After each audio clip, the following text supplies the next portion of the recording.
Thrilled to find myself still breathing the next morning, I headed into the Nevada desert via Highway 50, named the loneliest road in America by Life magazine in 1986. 25 years later, it was still doing its best to defend that title.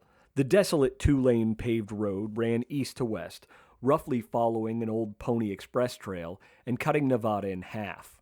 My atlas marked the route as a scenic road, but what was so scenic about Route 50 was beyond me. Scrub brush and sage surrounded it. The sun beat down from a cloudless sky, and if you saw another car every 40 minutes, you could consider it a traffic jam. It was so empty that gas stations along the road sold commemorative "I Survived Highway 50" t-shirts. I almost bought one, picking it up and stepping toward the register, when I remembered that God had a sense of humor. The headline, "Dead Biker Found Wearing I Survived Highway 50 t-shirt," popped into my head, and I put the shirt back down, having no desire to end up a part of anyone's late-night monologue. The single most important thing to know about the desert was that I was terrified of it. I know, big surprise, added to the list of cougars, black bears, and murder motels. Actually, terrified didn't do justice to my cartoonishly overblown fear. I was afraid of deserts the way that Republicans feared gay wedding cakes or Democrats feared voter ID laws. Having spent almost no time in deserts, it was my expert opinion that everything in them wanted to kill me. As far as I could tell, everything living in arid lands had fangs, venom, and a miserable disposition. There were poisonous snakes, spiders, and scorpions. Plants grew spikes and spines like something out of the angry parts of the Bible. There was even a lizard that could shoot a stream of blood from its eyes. While that technically wasn't deadly, it was undeniably creepy. If all things that slithered and crawled weren't enough to make me wary of deserts, there was still that murderous bastard the sun to deal with. In the rest of the country, the sun was a glowing ball of light, often depicted in cartoons wearing sunglasses and floating around the sky, helping plants grow and children play. In the desert, the sun had teardrop tattoos under dead, soulless eyes and flashed gang signs at the moon. That glaring ball of hate scorched down on everything below and could kill a healthy person in a couple of days through dehydration, or years through skin cancer. As soon as the road cut into desert country, I immediately began picturing myself in one of those old comics where the lone character, a guy with a 6-month beard and frayed, disintegrating pants, crawled across the sand, a flock of black-winged vultures circling above. I imagined myself dying of dehydration and scorpions and rattlesnakes making a cozy home in my empty ribcage. In reality, there was no logical reason to think that might happen. I was on a road. Granted, it was seldom used, but cars did occasionally pass.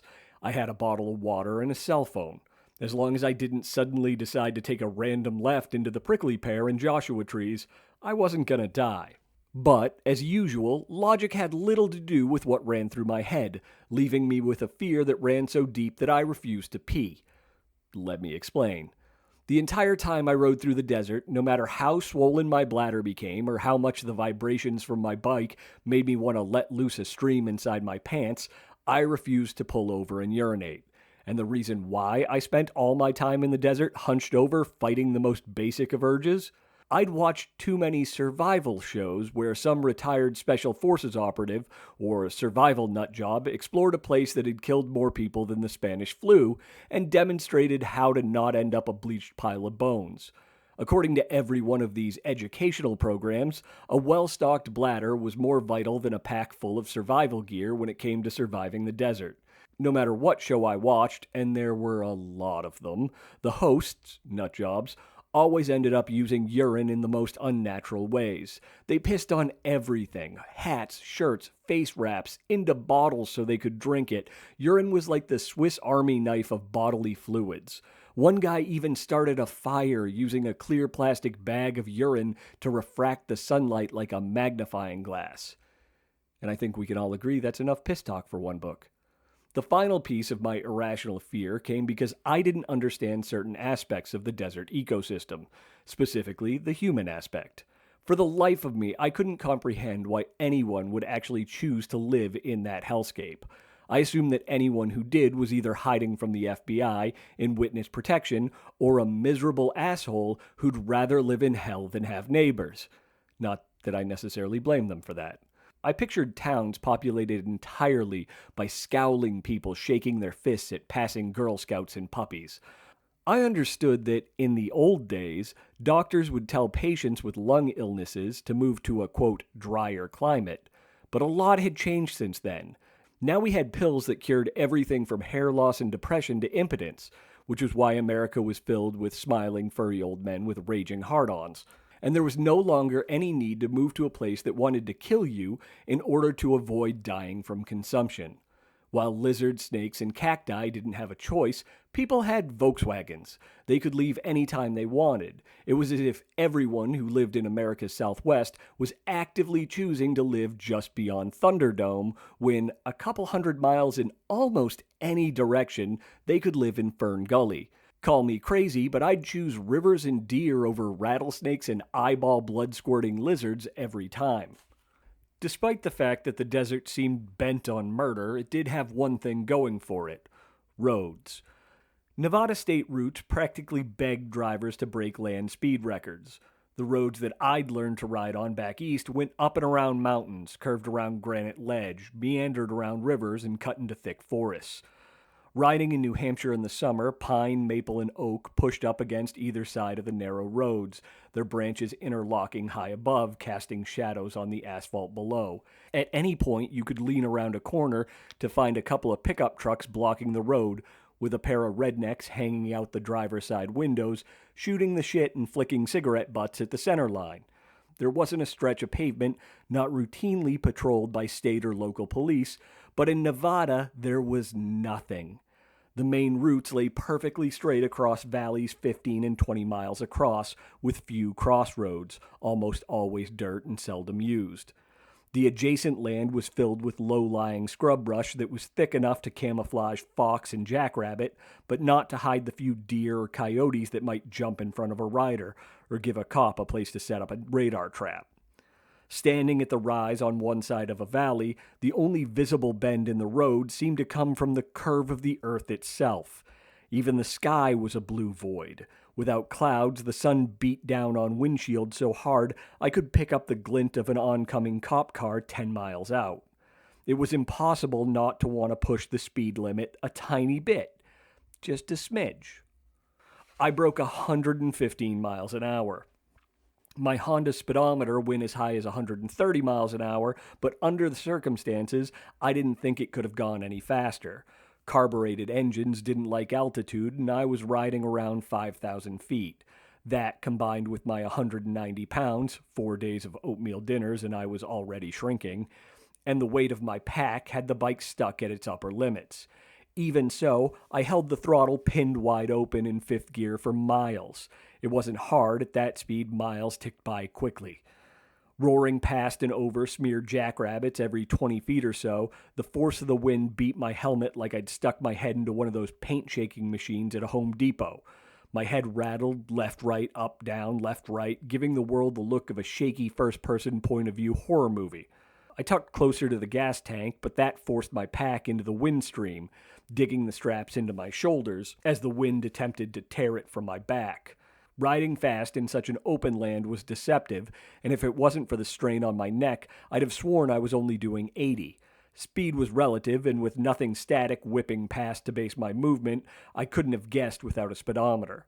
Without having to worry about hitting trees, speeding tickets, or animals jumping in front of me, my only worry was that I might be pushing the bike too far.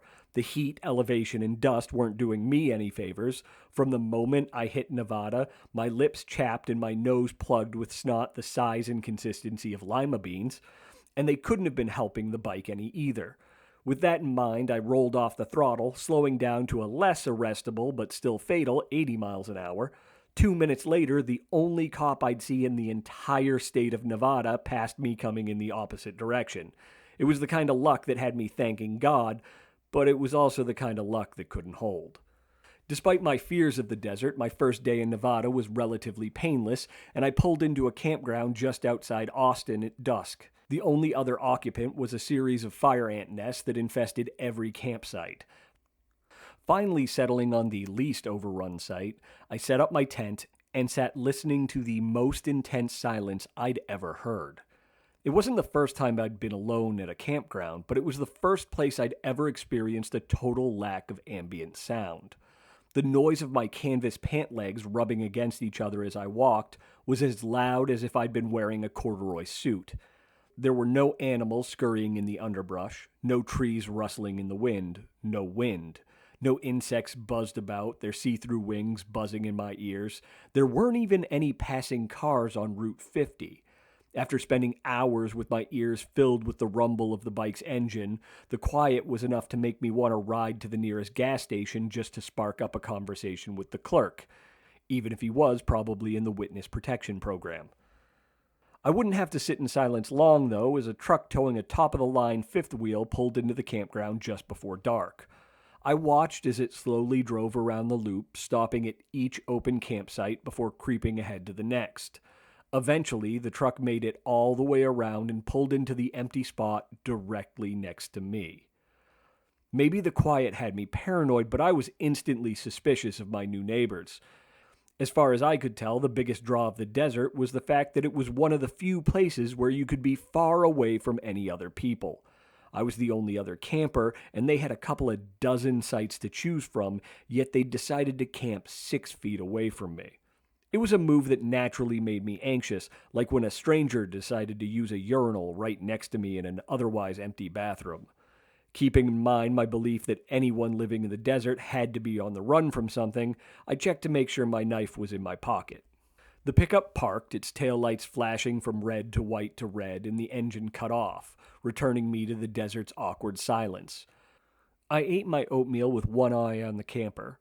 Finally, an obese woman, I don't mean to be insulting, but it's the most accurate way to describe her. She was also wearing a red shirt, but a lot of people wore red shirts. Not a lot of people had necks that looked like a boa constrictor swallowing a raccoon. Climbed out of the truck's passenger side door and tromped toward me. "Hey," she called in a deep southern accent.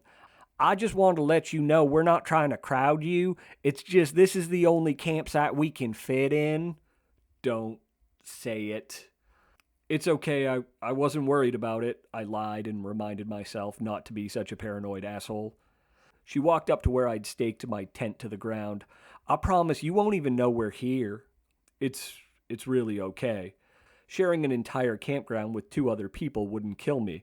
Besides, it was almost dark, and once the sun went down, I had nothing to do but sleep. "My husband and I aren't really outdoor people," she air quoted the words. "Honestly, we'll probably just sit in the trailer and watch TV all night." I wanted to ask what they were doing at a campground and why they owned a $100,000 fifth wheel if they weren't, quote, outdoor people, but she walked back to her trailer and disappeared inside before I could ask. True to her word, neither she nor her husband left the comfort of their fifth wheel that night or the next morning.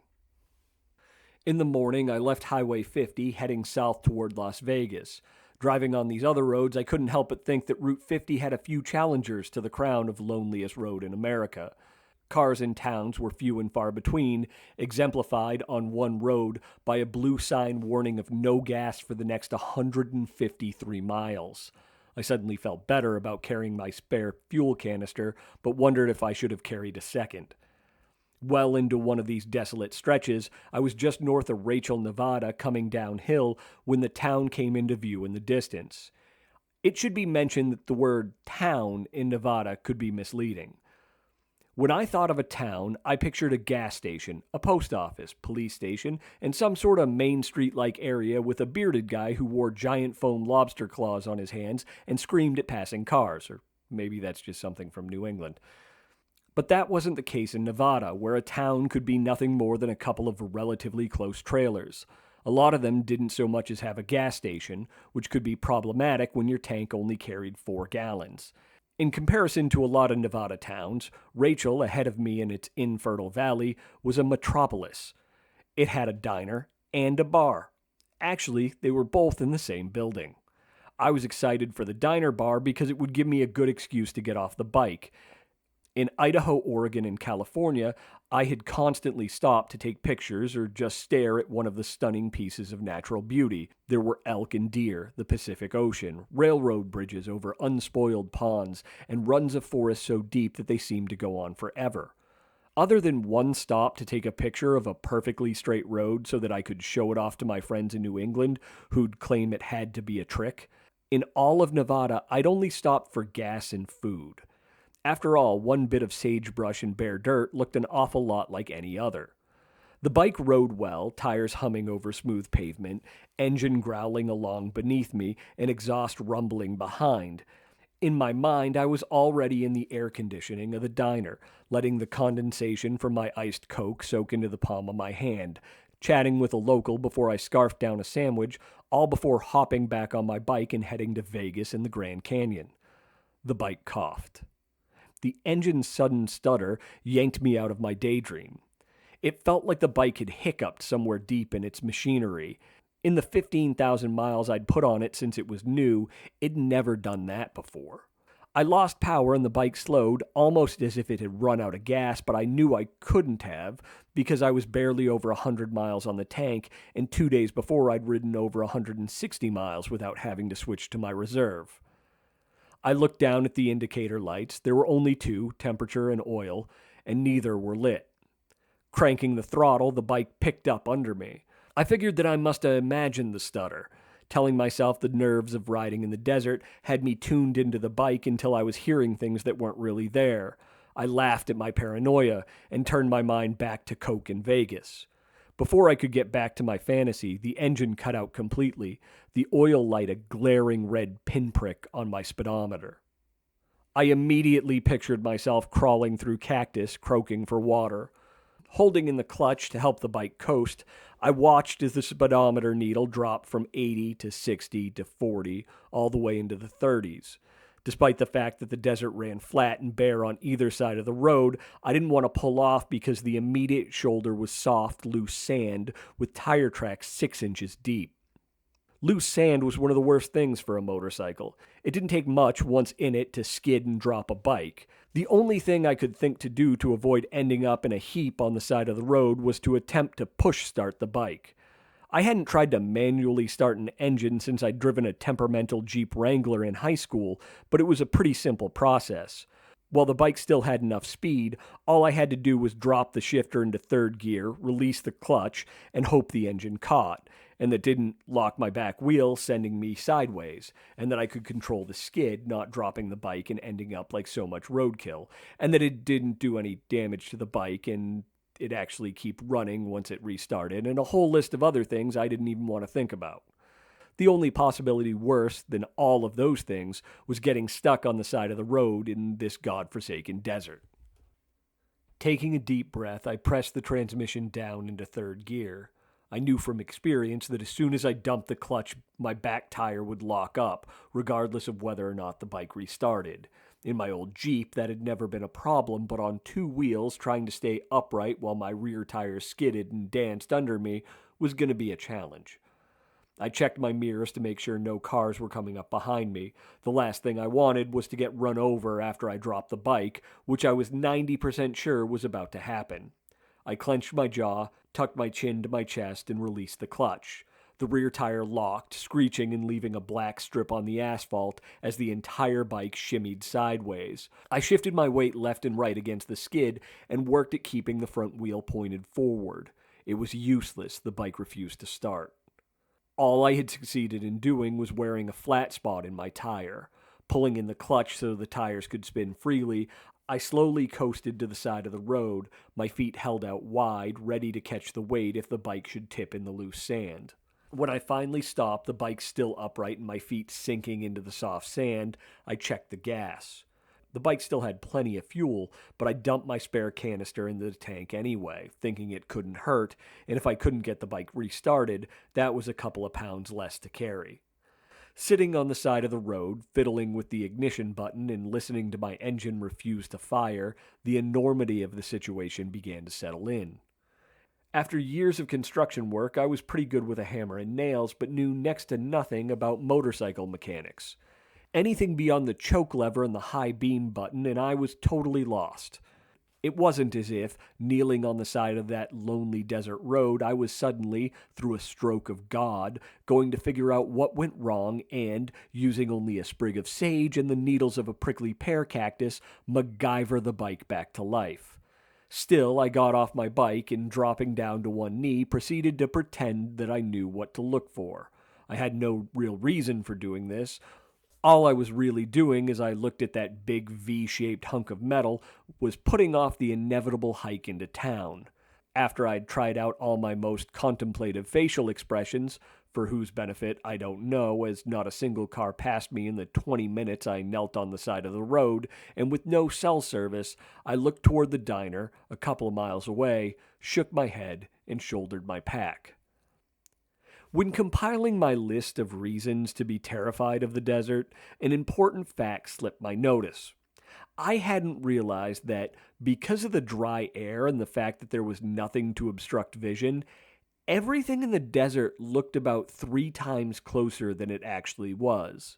Standing at my bike, I guessed the diner was 2, maybe 3 miles away, and with 50 pounds on my back, triple-digit temperatures, and 1.5 liters of water, the hike would be unpleasant but manageable. 5 miles later, dragging my heels through the dust, a Spanish-speaking trucker hauling a load of hay picked me up, giving me a ride the rest of the way into town. I stepped out of the truck, across the gravel parking lot, through the diner's front door, and stopped with the door propped open in the heat.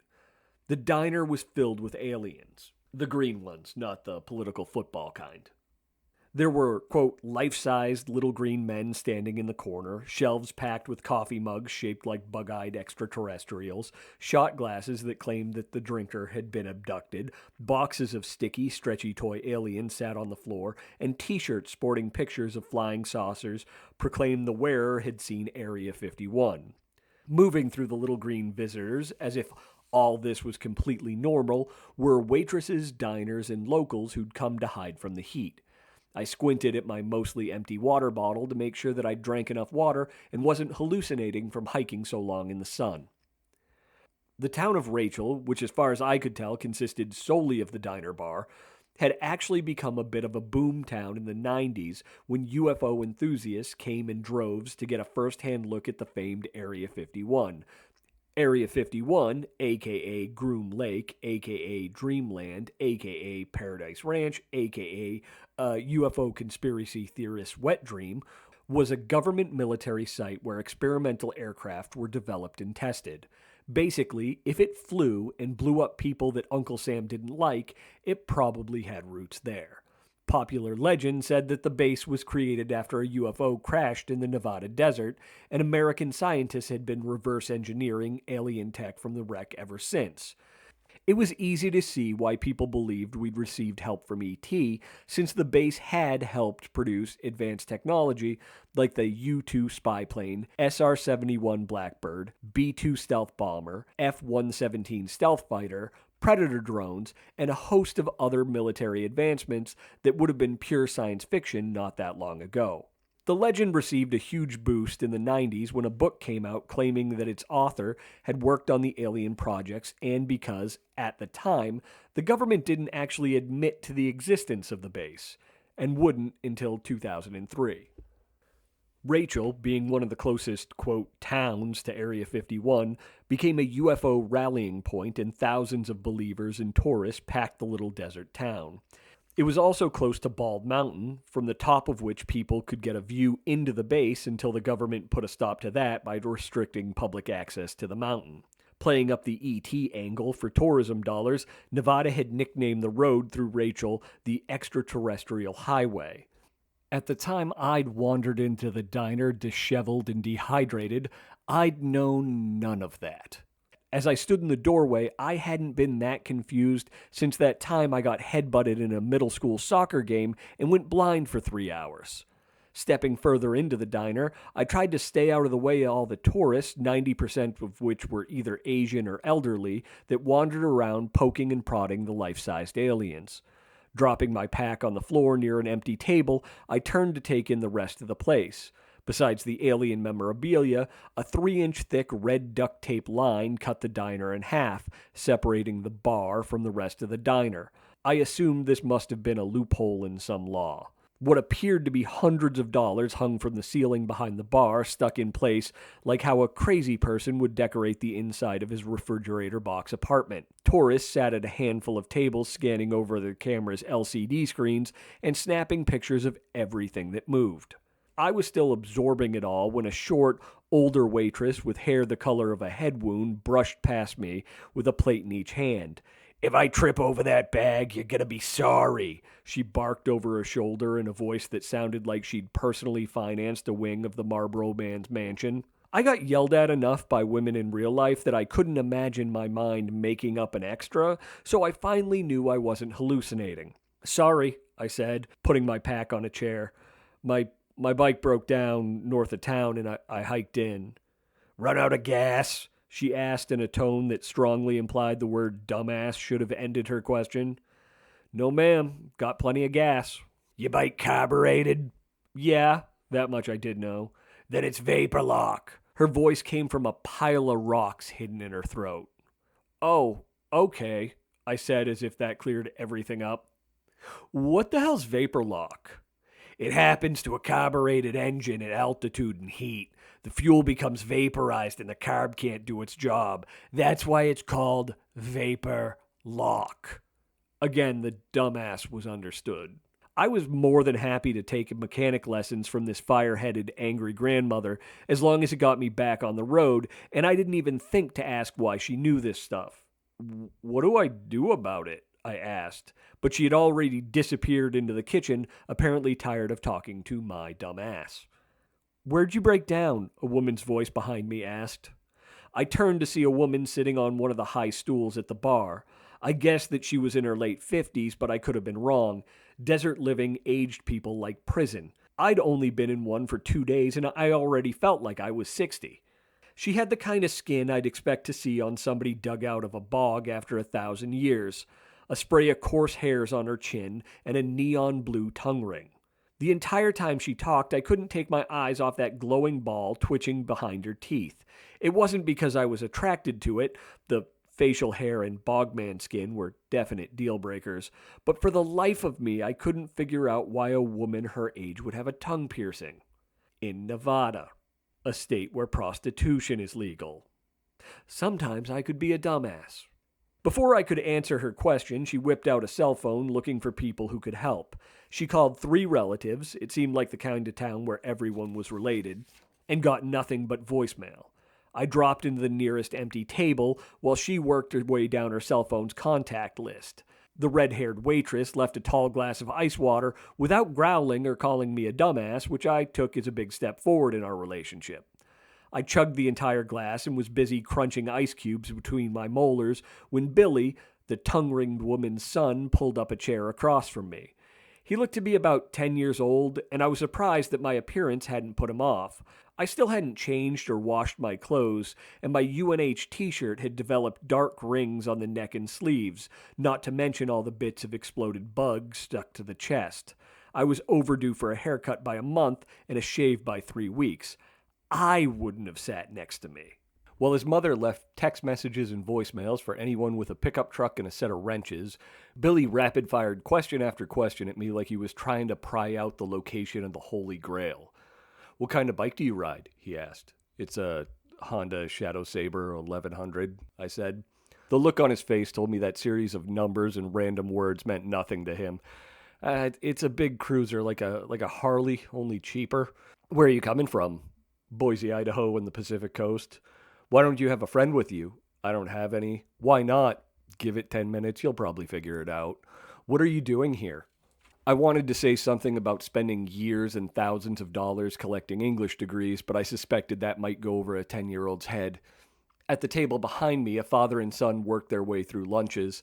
The son was about the same age as Billy and kept up an amount of chatter that put Billy's interrogation skills to shame, speaking with a speed that would make a cattle auctioneer jealous. Like a lot of kids his age, he was skinny with a head too big for his neck, making him look a lot like the little green man on his new t-shirt.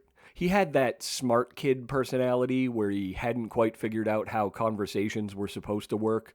Instead of taking part in a dialogue, he just threw out random fact after random fact as if his brain was comprised of a jumble of Snapple bottle caps. This is the town that the town in the movie Tremors was based on. We're from Pennsylvania. There are a lot of coal mines in Pennsylvania. Aliens aren't real, and if they were, I don't see why they'd come to this town. The words chased one another out of his mouth. How many miles have you rode today? How many days do you have left? Billy asked. After so many days where almost all my conversations consisted of how much I owed the gas station attendant, the two kids' voices merged into a drone. I felt like a tourist trapped in some foreign city where I didn't know the language, and soon my responses to Billy's questions degenerated into grunts and nods. Abruptly, Billy stopped asking me questions and leaned to the side to see around me to get a better view of the Pennsylvania kid. Apparently, the quick-talking boy his own age was far more interesting than a shell-shocked, filthy biker. I was okay with that. The Pennsylvania kid continued to rattle on facts about Kevin Bacon, the star of Tremors, the Keystone State, and everything else that scrolled through his mind without pausing until he finally noticed Billy, with his head cocked to one side, staring back at him. "Why are you staring at me?" the Pennsylvania kid asked. "Oh, he's just excited," Billy's mother answered for her son. "He's the only fourth grader in the whole valley, has to get on the school bus at 5:30 in the morning, and doesn't get home until 4:30 at night. So when he sees boys his age, he just wants to play." I hadn't known him for 20 minutes, but I didn't think that the look on Billy's face said, "Let's go play." "Oh, there are 27 kids in my class," the Pennsylvania kid continued with his Snapple Facts monologue. Quiet enough so that only I could hear, Billy said, "That kid talks way too fast." I nodded. "I want to tell him to slow down or shut up. I'm just hearing the first letter and he's already saying the third word." I laughed and nodded because I'd been kind of thinking the same thing. "Want me to give you a ride out to see if your bike will start?" Billy's mother asked, bringing me back to my current predicament. I figured there was no way it was going to start, but I had nothing better to do until I found somebody who worked on motorcycles. Plus, it couldn't hurt to keep an eye on my bike, since stealing it was as easy as putting it in neutral and pushing it onto a trailer. In the 5 minutes that it took Billy, his mom, and I to get from the diner to the bike in her sun-bleached Jeep Cherokee, I got her entire life story. She told me how she was born in Missouri and moved out to Nevada when she was young. She was engaged. It had just been her birthday. July was a month when there was a birthday just about every other day in her family, so they spent the whole month just partying away, and even though it was mid-August, she was still recovering. She threw out so much information at once that almost none of it stuck, and I sat in the passenger seat making non-committal throat noises whenever she paused. At the bike, the three of us hopped out of her SUV and looked at the Honda, its paint dull under a coat of dead bugs on the side of the road. She knew about as much as I did about the workings of internal combustion engines, so the three of us stood there making a lot of the same faces I'd made an hour earlier. After a lot of holding our chins and hmming, she said, "Why don't you see if it'll start?" I knew it wouldn't, but it couldn't hurt to try. Sitting on the bike, I flipped up the kickstand and hit the start button. Without hesitation, the engine growled to life. The feel of the bike vibrating under me had me torn. On one hand, I was ecstatic that it was running and that I wasn't going to have to do anything unsettling with my own urine. On the other hand, I felt like an idiot for hiking all the way into town and having this woman and her son drive me back to it, and I worried that they'd think this was all part of some elaborate scam where I lure middle-aged women out into the desert to steal their glow-in-the-dark tongue rings. I didn't know why the bike was suddenly working, but I also wasn't about to look a gift horse in the mouth. With her following me, I rode into town and parked in what little shade the diner offered in the midday sun. Back inside, I decided it best if I ate lunch and gave my bike as much time as possible to cool down before heading out again. The red-haired waitress took my order at the bar and I looked around the diner for an empty table. "Did you actually go to the University of New Hampshire?" A giant of a man in his 50s sitting by himself at a four-seater asked. He wore the unofficial painter's uniform of an old t-shirt and faded jeans splattered in dried paint. A BLT sat on a plate in front of him, and when he picked it up, the entire sandwich disappeared in his hands. I looked down at the 6-inch uppercased UNH emblazoned across my chest with some surprise. No one outside of New England ever guessed that UNH stood for the University of New Hampshire. Usually I'd have to explain the letters, and the person asking would get this dawning, "Oh, of course look." What people actually thought before I explained, I never knew, but I did know that it was how television closed captioning spelled out the sound a man makes when he's kicked in the testicles. "Yeah," I said, "for undergrad. I graduated about 6 years ago." He seemed to weigh this before saying, "Interesting, because you have no accent." For the record, I had a wicked accent. It just only appeared when I was drunk, angry, or around family. "Take a seat and talk to me a while." Jim, the painter, would have been a small man playing on the offensive line for the Raiders, but sitting at that table, he was huge. I was 6 feet, and when both of us stood, my eyes were level with his windpipe. Even more than his massive size, I was struck by his speech. Deep, loud, and confident, like Dan Aykroyd in The Great Outdoors, his voice seemed to say, "This is how it is, why bother questioning me?" I wasn't surprised when he told me he'd graduated from Harvard, which explained why he knew what UNH stood for. "It drives me nuts," he said between bites of his BLT. "I worked construction one summer in Boston, and all the people I worked with spoke, 'Motherfucker, what a great car you got there.' I mean, how do you expect to be taken seriously talking like a fucking idiot?" I spent the rest of the lunch reminding myself to pronounce the letter R. It wasn't as hard as it could have been because I didn't get a chance to say much during our conversation. I mentioned earning my MFA, but mostly I worked my way through a ham sandwich while Jim told me his life story. Coming from New England, where personal histories, mental illnesses, and emotions were only begrudgingly shared under subpoena, it shocked me how quickly people were willing to tell a complete stranger their personal stories. So far, Stacy in Boise, Billy's mother, and Jim had all told me unabridged versions of their biographies, and there'd be many more who'd do the same before I was back in New Hampshire. It was as if they thought that the only way to truly know them was to understand that when they were 14 years old, they took second place in the school science fair with their model of an amoeba, which was way better than Sally Jenkins' papier-mâché moon. But the judges felt sorry that Sally's father had just been run over by a combine, so they gave her the blue ribbon instead. I didn't know what it was that made people expose their lives to me. I'd like to think it was because I had a trustworthy face, but at that point on the trip, I looked like the kind of guy who spent his days yelling at mannequins. Maybe people felt comfortable telling me their life stories because I was a stranger. Just passing through, there was no threat of what they said coming back to haunt them in the grocery store or the bank the next day. Jim had been born in Ohio but grown up in Massachusetts, where his father was the head of a prestigious prep school. The school's name didn't mean anything to me, as I'd gone to a public high school built during the New Deal out of what seemed to be primarily asbestos and lead paint. So, while my high school years were spent wondering where that smell was coming from, Jim's were spent rubbing shoulders with future Harvard, Yale, and Princeton alumni. His life was pretty standard from then on. A year in college before dropping out to travel the world, going back to school and graduating from Harvard with a degree in ancient Sumerian archaeology, ending up in an extraterrestrial mecca in the Nevada desert and painting old houses. You know, typical Ivy League life trajectory. While Jim was in mid-sentence telling me about a cross-country trip he'd taken in his VW bus 30 years ago, the red-haired waitress snuck up behind him and ran her fingernails up and down his back. Sitting hunched over, he was almost as tall as her. His eyes closed and a smile spread across his face. "Oh God," he said, "that's good." He opened his eyes and looked at me. "I'm kinky. I love nails and she's got the best." The bite of ham sandwich in my mouth suddenly tasted like the insides of an old alley mattress. The woman, who had to be in her late 60s, held up her hand, fingers splayed to show off 2-inch-long fire-engine red nails, before returning to raking them across the acres worth of cotton on the big man's back. "Your bike running okay now?" she asked, still working her nails into Jim's back. "Yeah, I don't understand it," I said. The thing's fine now." "I told you, vapor lock." She worked her nails into Jim's back so hard that I worried she'd draw blood.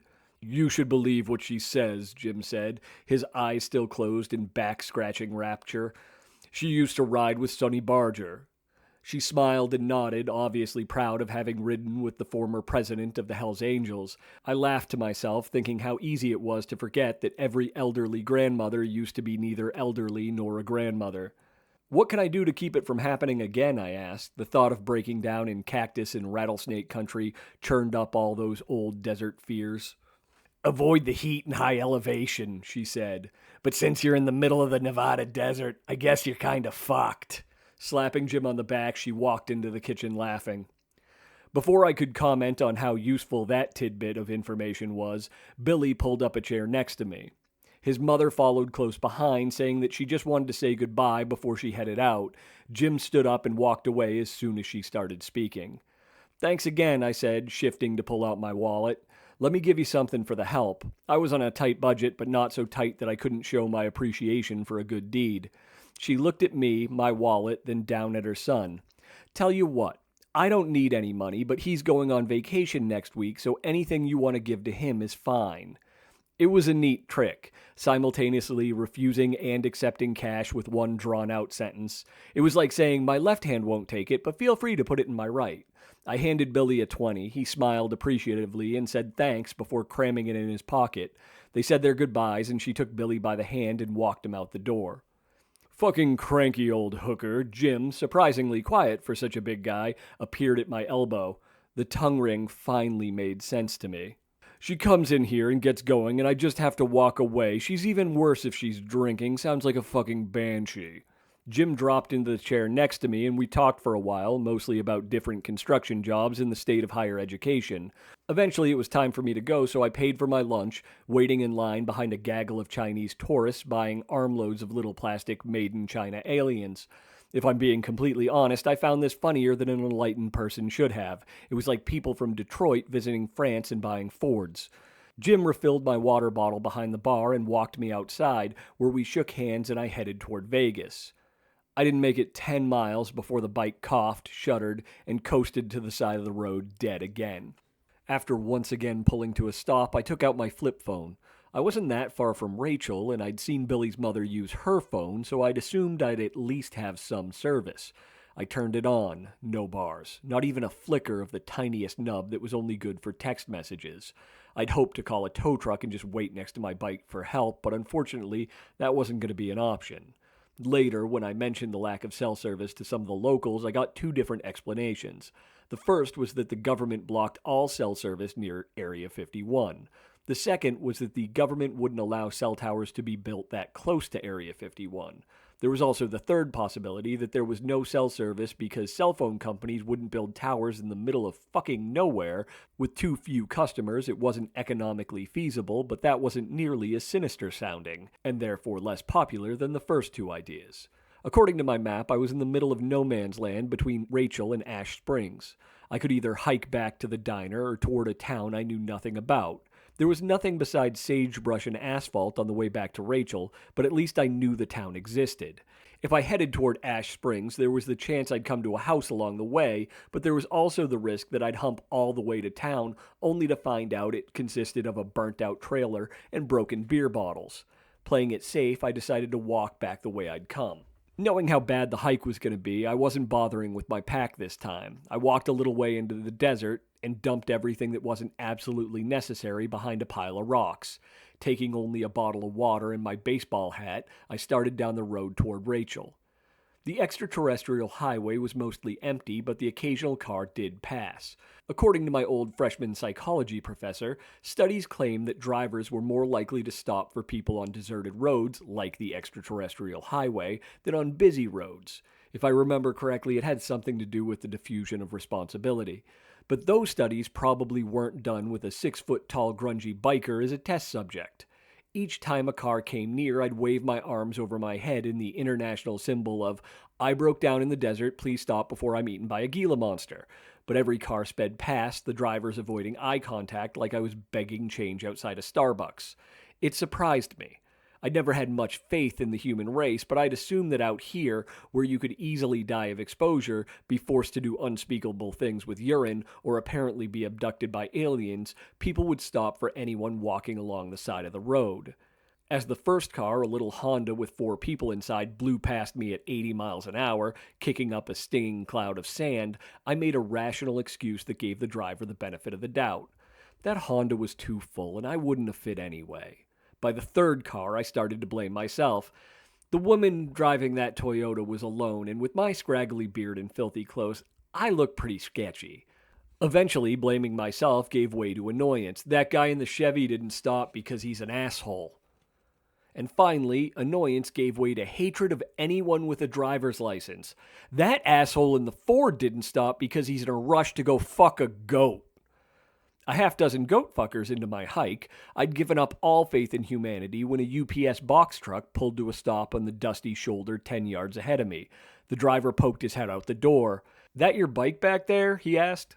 I nodded, my throat too dry for words. "Hop in," he said, flipping down the truck's collapsible passenger seat. His name was Tony, and he wore the standard UPS uniform, brown shirt and shorts, and had a yellow igloo jug of water strapped to the dashboard of the truck. He offered me water, but I still had that lukewarm bottle I'd been using to unsuccessfully flag down cars for the past few miles. "Don't feel bad," he said as we headed back toward the diner. "You ride a bike, eventually you end up on the side of the road. It's just the nature of the thing." He offered to take me back to the diner where I could wait while he finished his rounds in Rachel. Then, on the way back, he'd pick me up and take me to Ash Springs where I could find a tow truck and a mechanic. As I walked through the front door of the diner, the red-headed waitress looked up from taking the orders of a young Asian couple. "What the hell are you doing back here?" she asked in her rough voice. "I thought you missed me," I said, throwing my arms wide like a little kid looking for a hug. She shook her head and walked into the back of the kitchen. "Dumbass." I didn't even have a chance to sit down before Jim came out of the kitchen wanting to know what I was doing back. I gave him the highlights, vapor lock, goat fuckers, UPS, and when I finished, he said, "Screw it, I'm gonna help you out." He stuck his head into the kitchen and said something about taking off for the rest of the day and turned back to me. "It's the damn elevation here. If we can just get you over the pass, it'll all be downhill to Vegas." "You sure?" I asked, not feeling right about having a total stranger put his day on hold to help me out when all I had to do was wait for Tony in the UPS truck. "I can always call a tow truck." "Nah, save your money," he said. "I'll give you a ride to your bike." We walked back out into the parking lot where the handful of foreign and domestic SUVs and sedans sat baking in the sun. Off to one side of the other vehicle sat a big white econovan, the kind that come with a cardboard sign that read "Free Puppies" inside. It was perfectly nondescript with 2 rear doors and no windows in the back, and seemed designed specifically for hauling bodies. As we walked through the parking lot, I wondered what kind of vehicle someone the size of Jim would drive. I guessed it'd be one of the trucks or an old SUV. Whatever it was, it'd need plenty of legroom. Heat waves danced above the dark-colored cars.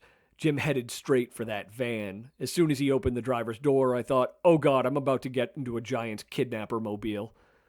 I must have stutter-stepped because Jim said, "It's okay, hop in."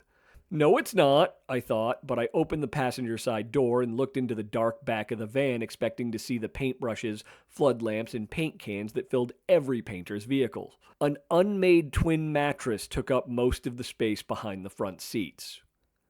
If this were a movie, and a 20-something, no doubt played by a woman who was much more attractive than me, willingly climbed into a fully equipped kidnapper-rapist van complete with bed and rolls of plastic sheeting, he was a painter after all, owned by a giant that she just met in some weird desert town, I'd have thought, if you're really this stupid, you pretty much deserve to be killed and left in the desert for coyote food.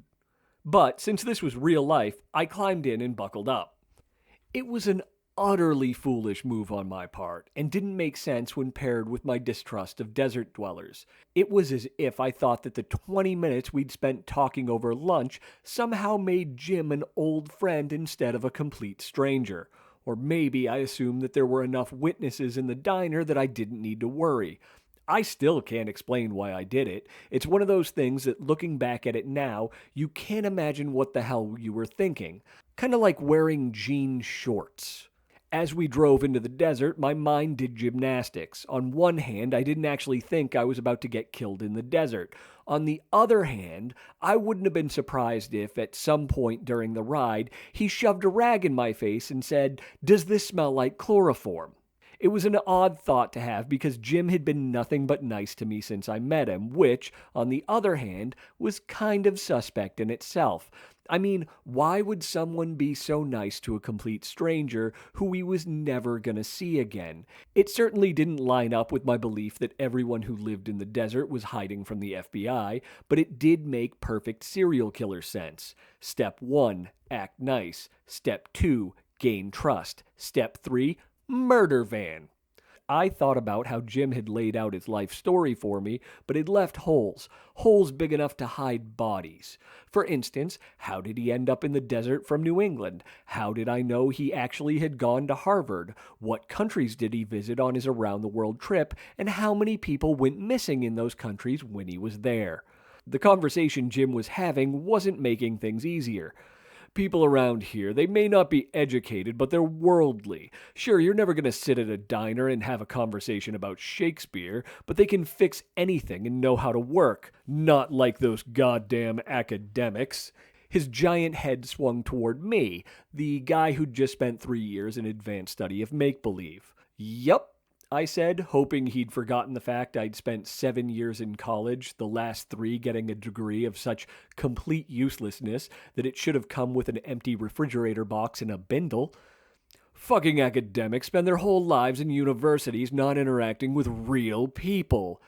Exactly, I said. It seemed like agreeing with my potential kidnapper was the correct way to go here. Then they have the nerve to look down their nose at working people, like they've got all the answers. His face grew red and he talked with his hands as he worked himself up. But none of their ideas are any good in the real world. You want proof academics can't run the world? I asked. Every college in America has a parking problem. It's the most basic and simple necessity, and yet none of them can figure it out. That might have been a slight exaggeration, but every college I'd ever visited had one. Exactly! He pointed one of his massive hands at me and turned in his seat so that he was neither steering nor looking at the road ahead. It's the most basic thing, but none of them can figure it out. I had no idea what had ignited his sudden rage towards all things Ivory Tower and didn't want to know. Mostly what I wanted was for him to look where we were driving. Well, at least you're going to crash and die before he has a chance to murder you, I thought as we sped down the road. Finally, he turned back to the windshield, continuing his anti-academic spiel that he punctuated with palm strikes to the steering wheel that shook the entire kidnapper mobile. His rant only needed the occasional "you're right" or "absolutely" from me, giving me time to pay attention to the dialogue going on in my head. You know he's just taking you out to rape and kill and rape you, right? No, he's just being a nice guy. Yeah, the famous last words of everyone who's ever ended up in a shallow grave alongside a desert highway. I'm not going to end up in a shallow grave. You're right, he probably won't bother burying you. That'll make it easier for the vultures. Come on, he's a Harvard grad who now apparently lives in a dead town in the desert doing manual labor and sleeping in his van. So? Ted Kaczynski mean anything to you? He lived in a shack in the woods of Montana, not a van in the desert. Really? Geography is your best argument for getting into a stranger's kidnapper-rapist van?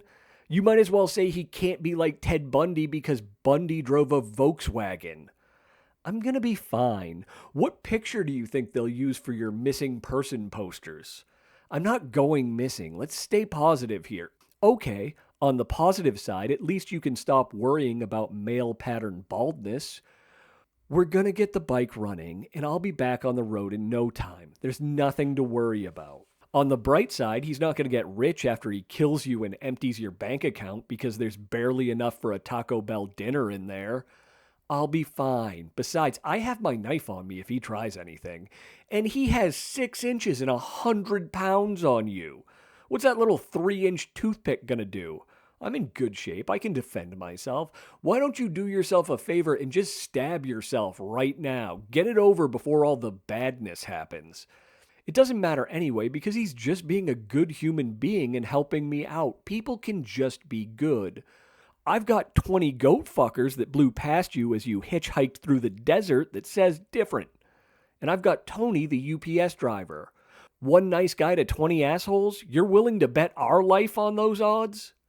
Jim pulled off the road near my bike. We climbed out of the van and proceeded to stand on the side of the road, giving thoughtful looks in the direction of the motorcycle. When Jim had first offered help, I'd assumed he had some sort of working knowledge of motorcycle mechanics. It turned out Jim knew even less about motorcycles than I did, but that didn't stop his determination to be helpful. He had me sit on the bike and punch the electric start button while he listened to the engine not turn over. After the seventh or eighth dry cranking on the starter, Jim said, "Sounds like it's not getting any gas." He tapped on the tank, trying to hear the slosh of the fuel. After a few thoughtful seconds, he said, "How about I tow you?" It was the second worst idea Jim would come up with. I'd never even heard of anyone towing a motorcycle without a trailer. With two wheels, a bike was naturally unstable and prone to crashing, skidding, slipping, and a whole host of other underwear-soiling actions. Tying a motorcycle to a 3-ton van and hauling ass was just about the only way to make riding more dangerous. On top of all the normal dangers of the bike, you had no control over speed, stopping, were linked to a giant metal wrecking ball by a length of rope or chain, and if you crashed, would be dragged behind the van like a tin can behind a newlywed's car. Except, with more blood and cursing. "I've got some heavy-duty electrical cords in the back," Jim said, ignoring the look of fear on my face. "We can tie one end to the bumper of the van and the other around the forks, and I'll tow you up over the pass to the gas station." "How far?" I asked. "About 30 miles. He made it sound so simple, but all I could picture was myself pinned under the bike as it dragged behind the van, 20 feet of sparks shooting out behind. "Maybe that's not the best idea," I said. Jim looked at my bike, back at the van, back at the bike. It looked as if he was putting all his Ivy League problem-solving skills to work. "Okay, I'm gonna push you." Harvard was overrated. Jim somehow had come up with the only idea that was actually worse than towing. "I'll get behind you, put the front bumper on your back fender, and push you up and over the pass." The picture in my head was a lot like the one earlier, only this time the bike and I were jammed under the van as it cheese-grated me 30 miles to town. I looked at the little chrome nub, smaller than a hockey puck, that stuck out from my rear fender that passed as a motorcycle rear bumper. I don't think that's a good... But Jim was already in his van, making a 6-point turn in the middle of the highway to get behind me. "Told you he was going to kill you." "Yeah, but you said it was because he was a serial killer, and I'm about to get killed with good intentions. That's totally different." "Because that matters to your corpse?" I didn't have time for more conversation with myself because Jim had the van pointing in the other direction and would be behind me in a minute. With nothing else to do, I prayed. But my prayer wasn't the traditional Hail Mary, Our Father sort. In my head, it went like this. "Hey God, it's me. I know that you're probably tired of hearing from me at this point, but I'm about to do something stupid. Given my track record, that probably doesn't come as much of a surprise, but this time is different. This time, it's really stupid. Incredibly stupid. The kind of stupid where if I go through with it, we're probably going to be meeting face to face in about 5 minutes. So if you could maybe, do something here, I'd really appreciate it." By now, Jim had the van behind me and creeped his front bumper toward my back wheel. I took a deep breath, hit the start button, and the bike fired to life. "Holy shit! Thank you." Jim, having heard the bike's engine over the rumble of his van, stuck his head out the window. "Okay, get going," he called. "I'll follow behind, and if it breaks down again, just coast to a stop in the middle of the road, and I'll sit behind you with my hazards on." Why don't I just pull off to the side of the road if that happens?" I asked, struggling to buckle my helmet. "No, fuck these people. We live in the desert. What the fuck are they in such a hurry for anyway? Wherever they're going is gonna be there tomorrow, assholes." I wanted to point out that sitting in the middle of the road instead of parking on the shoulder would actually make us the assholes, but then I thought I probably shouldn't argue with my potential future murderer. Shifting into first, I took off toward Ash Springs, still 30 miles away. We almost made it 3 whole miles before the bike coughed to a stop. There was a flat, hard-packed pull-off big enough for me and the van to sit safely off the road, so despite Jim's assholes idea, I pulled onto the shoulder. The van barely stopped behind me when Jim bounced out, strode to the back doors, and began pulling out coils of extension cord. "Okay, I'm not sure how strong these are," Jim said, 15 feet of orange and black cables dangling from his arms. "They're not exactly rated for towing, so I figure we should double them up." "Hey, God, it's me again." At the bike's front tire, Jim stood holding the plastic nub end of an extension cord in one hand while he tested the bike for a hookup spot with the other. The front forks, which looked sturdy enough, were actually covered in a plastic shell that felt cheap and breakable to the touch. Coming up with no good options, Jim looked at me and said, "Do you think you could just hold on to these?" I had no interest in trying to recreate the chariot scene from Ben-Hur, the team of horses replaced with a 1992 Econoline van, in the Nevada desert, and was trying to think of a nice way to say that when the UPS truck came down the road. I really need to start going back to church. "Hey, it's Tony," I said, walking toward the truck as it pulled to a stop. "Hey, where do you think we should hook up our tow cables?" Jim asked, holding up the ends of his extension cords. Tony was silent, which I recognized as his way of trying to figure out a nice way to say that was the worst idea he'd ever heard. "Actually," he finally said, "towing a motorcycle is kind of one of the cardinal sins of biking. You don't do it."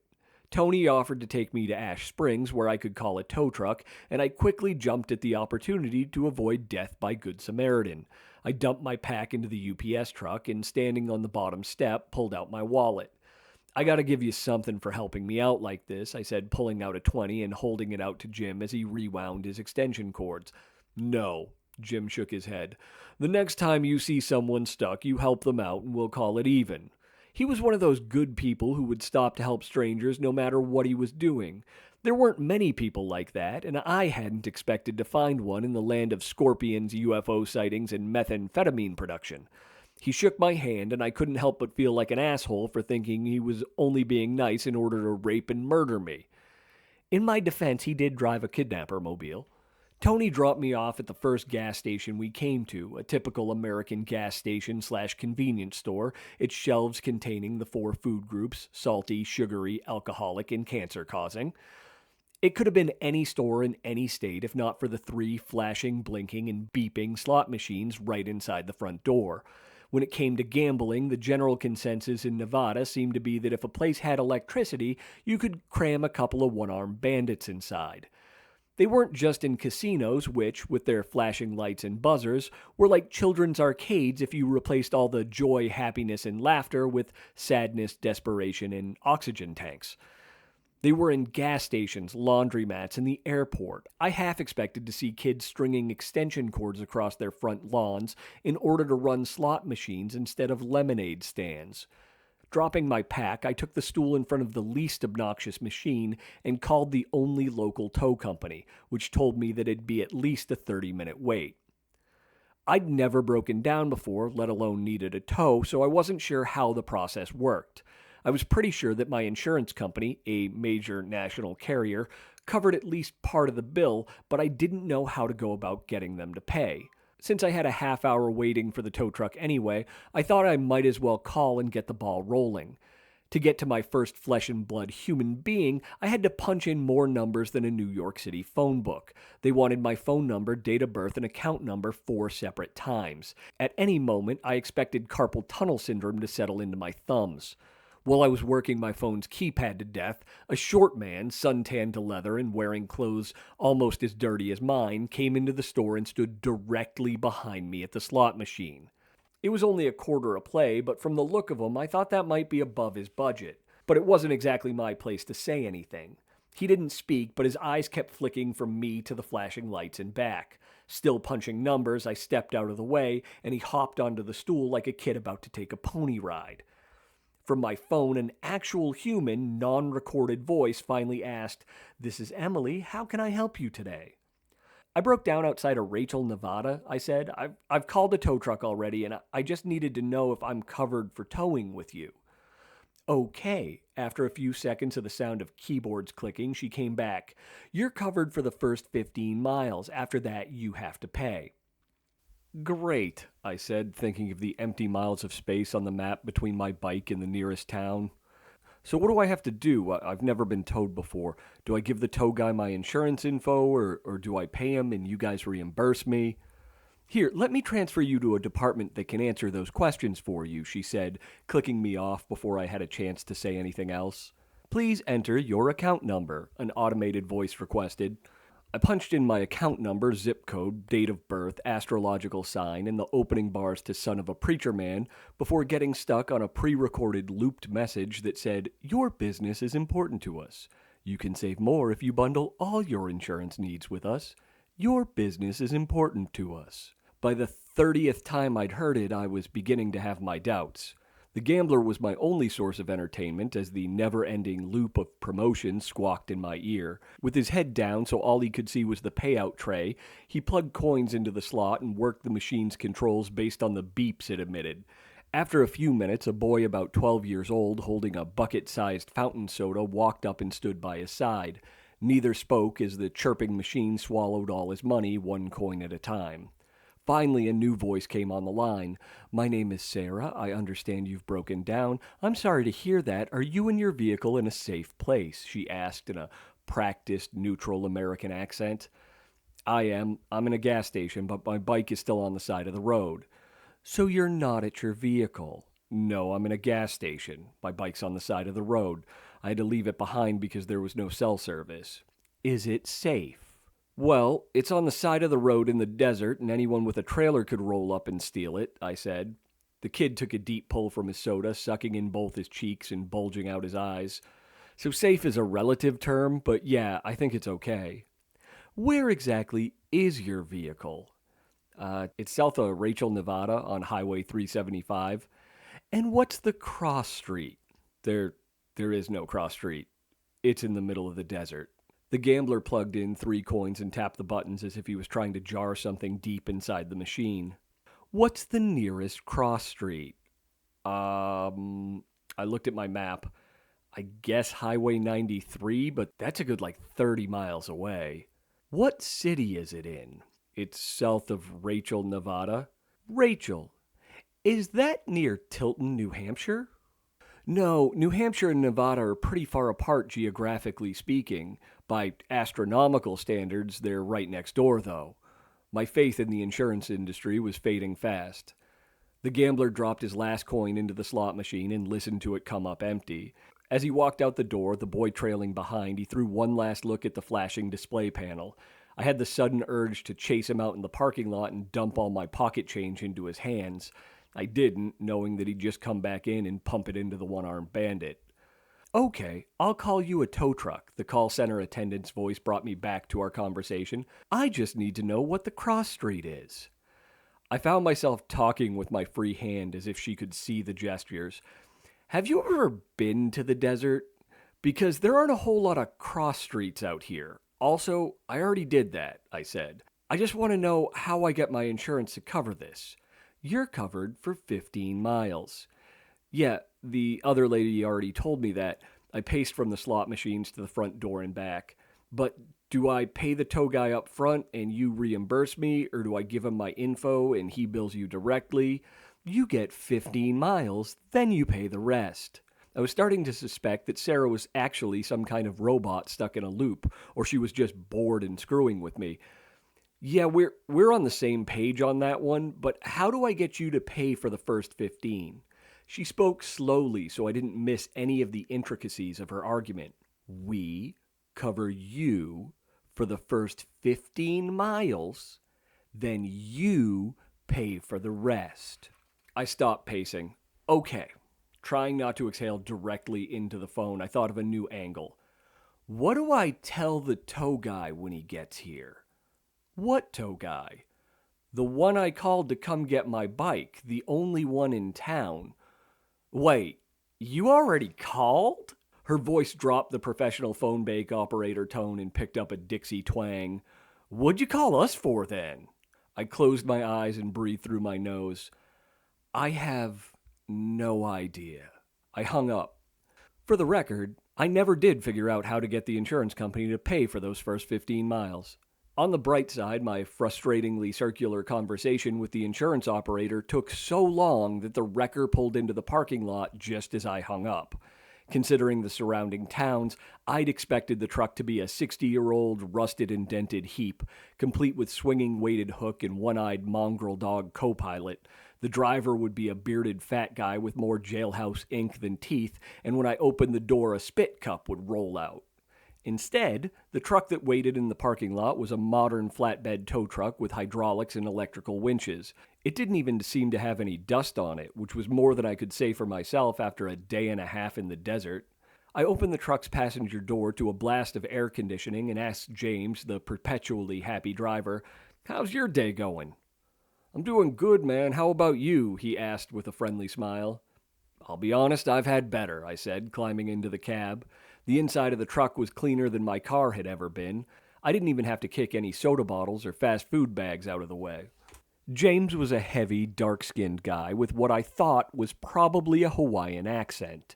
He looked and sounded like an islander, but I wasn't sure for two reasons. First, I grew up in the cracker capital of America.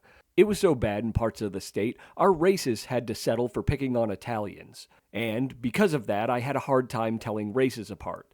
And second, I couldn't imagine anyone leaving the tropical paradise of Hawaii for the armpit of Nevada. Trading parrots for scorpions seemed like a major downgrade. As he drove toward my bike, he asked, "So where are you from?" "New Hampshire," I said. "How about you?" James looked at me as if he was trying to decide if I was either fucking with him or just slow. Hawaii, he finally said. I nodded and thought of the best way to phrase my next question. What were the best words to use when asking someone why he'd left the verdant jungle and pale beaches of an island paradise for an overcooked sandbox filled with poisonous shit? I needed to find the right balance of words that wouldn't insult the man's new hometown, but still conveyed my confusion. I settled with, "Why the hell would you leave Hawaii for this?" James laughed. He explained how he'd come to Vegas during the last economic boom and followed different jobs until he'd found this one towing broken down cars in the desert. Tow truck driver was one of the two jobs he was currently working to help put his kids through college. "What are you doing by yourself on a motorcycle 3,000 miles from home?" he asked.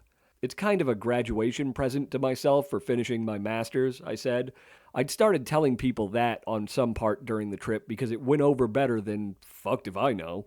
"My daughters are in college," he said. "The oldest is starting at UNLV after 2 years at community college, and the youngest starts community college this year." By the way he said community college, I could tell he didn't like the idea. "That's good." I opened the water I'd bought at the store and chugged half of it. They weren't happy when they realized they had to start at community college. He shrugged and frowned, his shoulders slumping. "But 4 years at a university is just so expensive." "Hey, there's nothing to be ashamed of about community colleges," I said, screwing the cap back on my drink. "If I had to do it over again, I'd have done my first 2 years at one." James looked at me like he didn't believe me. "No, seriously, the first 2 years in college, you're not getting full professors anyway," I said. Between undergraduate and graduate school, I'd spent 7 years at universities, which was more than enough time for me to consider myself an expert on the subject. You're just getting your general education requirements out of the way, and more often than not, those are taught by grad students and adjuncts. In the distance, I caught a glint of sunlight shining off my bike and smiled. I'd been worried that by the time we got to it, someone would have rolled it onto a trailer and driven off. "Really?" James asked. "I just spent the last 3 years teaching those classes," I said, "and in case you couldn't tell, I'm sure as hell not a professor. Some people don't even see a real professor until like junior year." He sat up a little straighter. I didn't know that."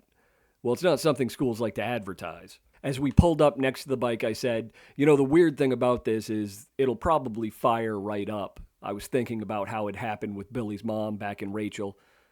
"Well, start it up and ride it until it dies," James said. "That way I don't have to charge you for as many miles." Other than okay, I didn't know what to say. I'd had visions of dollar signs flashing in the tow guy's eyes when he realized how far from home I was, but James was doing everything he could to cut my bill. I got on the bike, turned the key, and pushed the starter. The ignition whined but refused to turn over. Whatever magic that had gotten it to start before Jim could accidentally run me over was clearly gone. Working quickly, we hooked the bike onto the tow truck and headed to the garage. Back on the road, James brought the conversation back to education. "That's really cool that you finished your degree," he said. "I always wanted to do that, but I didn't follow through." He took a deep breath and blew it at the windshield. For most of the ride up to that point, James had been smiling and laughing, but when he talked about never finishing school, his face fell. I recognized the look. It's just hard, he said. I spent so much time telling my daughters that they needed to go to college, and I don't have any degree. His fingers thrummed on the steering wheel. Makes me feel like a hypocrite, you know? No, I said. You're looking at it the wrong way. James looked at me like I didn't know what the hell I was talking about. I was at least 20 years younger than him, had 2 degrees, and so few responsibilities that I could spend a month wasting time and money wandering the country on a motorcycle. What could I possibly tell a guy with a wife and kids who worked 2 jobs to make sure they had a better life? On top of that, I was a complete stranger. I'd known this man for a total of an hour and a half, not exactly enough time to be trotting out life advice. But in this particular subject, I had some experience. You have 2 daughters, right? I asked. Yeah. And they're both going to college? James nodded. Do you know why? The look on his face told me that he never considered the question. They're going because you didn't, I said. Unfortunately, this was something I knew all too much about. My father was the smartest person I'd ever met. I'd taken classes from Pulitzer and National Book Award winners, studied under dozens of professors with strings of letters after their names, and it wasn't even close. When I was a kid, my father would read the dictionary for fun. I'd come into the kitchen and he'd be bent over the tome, taking notes like he was prepping to rap battle Eminem. While I was skimming through whatever fiction writer caught my attention, he read college-level biology and neurology textbooks to pass the time. But he missed his degree by a handful of credits. Because of that, the smartest man I'd ever met spent his adult life working a goon spoon for bridge crews when he should have been a doctor. Seeing him come home exhausted, both mentally and physically, after a day of hard labor and taking orders from superiors who shouldn't have been in charge of a garden hose, stuck with my brothers and I. Because of that, his 3 sons held 4 degrees. You didn't go, so you understand how important it was for them, I said. Because of that, you made it a big deal for them to finish school. I never thought of it like that, James said, letting my little speech soak in. For a while, we rode in silence, the tires humming. You really think that's the case? I nodded. That's how it worked in my family. I bet yours is the same way. James stared out the windshield until his serious look melted away, replaced by that relaxed grin. Our conversation turned lighter for the rest of the ride to the shop. When we got to the garage, it was empty and James let us inside. At the counter, he pulled out a clipboard with the towing agreement and began filling in the blanks. He'd made it about halfway through the form when he shook his head and tore up the paper. What's the matter? I asked. Oh, we're just going to round down a little, that's all, he said, pulling out a fresh sheet. First, he rounded the miles towed from over 30 down to 15. Next, he rounded the rate per mile down to half their normal charge. By the time he finished, my bill was a quarter of what it should have been. I tried to slip him a 20 as thanks, but he just shook his head and smiled. I didn't know if he cut me such a deal because I made him feel better about college or if he was just that nice a guy. Any question I'd had vanished when he called me the next day just to make sure I hadn't broken down on the way to Vegas. It was strange to think that people living in such a harsh area could be so kind and good. I'd thought that the beating sun, blowing sand, and venomous critters would somehow leach into the locals, making them hard and spiteful, but the opposite seemed to be true. Sure, there were the people who'd blown past me when I'd tried hitchhiking, but for every one of them there was a James, Jim, Tony, and Billy's mother.